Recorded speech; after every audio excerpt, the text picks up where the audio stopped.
This is our lab report, Exploring Resistive Forces, by Kate Hammond, Samantha Gregoire, Michaela Kizzy. Our lab report's purpose was to explore the relationship between resistive forces and velocity. We hypothesized that as a liquid's density increases, the terminal velocity of an object moving through that liquid would then decrease. So as density increases between alcohol, water, and soap, the terminal velocity of a ball will proportionally decrease. This is due to an increase in resistive forces pushing back on it as it travels through, exerted by a higher concentration of particles in a liquid. We used drag force to model resistive forces in our experiment, so we are able to interpret the impact a change in density has on the square velocity when the net force is equal to zero, or in other words, when the drag force is equal to the gravitational force in the system. In our system schema, we have the liquid in contact with the ball and the ground, and we have the ground exerting gravitational force on both the ball and the liquid.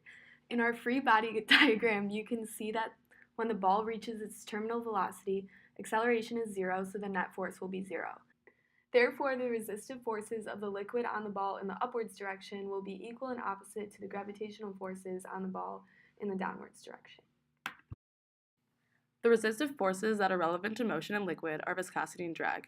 Viscosity is when the object is moving and pushes the liquid with it. Drag force is when the object pushed the fluid out of the way. These forces are dependent on the density of the fluid. In accordance with Newton's third law, the object is pushing on the fluid while the fluid is pushing back on the object, creating opposite and equal forces, i.e. the resistive forces. In our experiment, we dropped a metal ball in 3 different liquids: water, alcohol, and soap. We took videos of each trial and used Tracker to record position, velocity, and acceleration.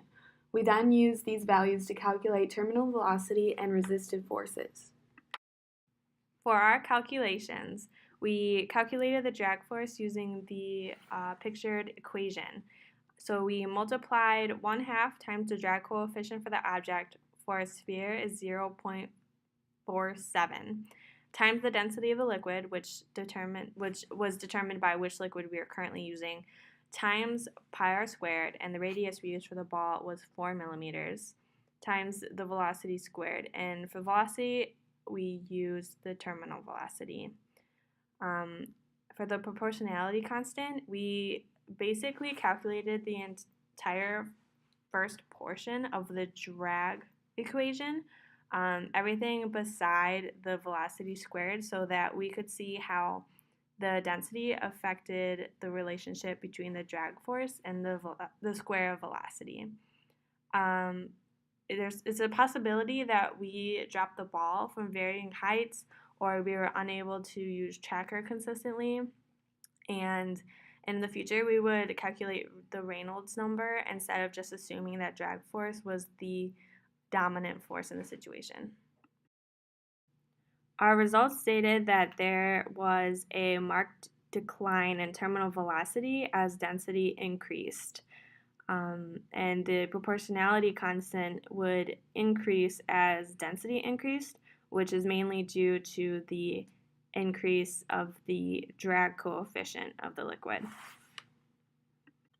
The reason that there was a decline in terminal velocity when there was an increase in density is due to the concentration of particles within that liquid exerting friction. In reality, it's the resistive forces onto the object. If you keep the object's mass, shape, surface area the same, we did this by dropping the same subject over and over, the magnitude of the resistive forces will only be influenced by the density of the liquid and the velocity of the object. As density increases and velocity decreases, the magnitude of the drag force will remain constant at the gravitational force when at terminal velocity. We know that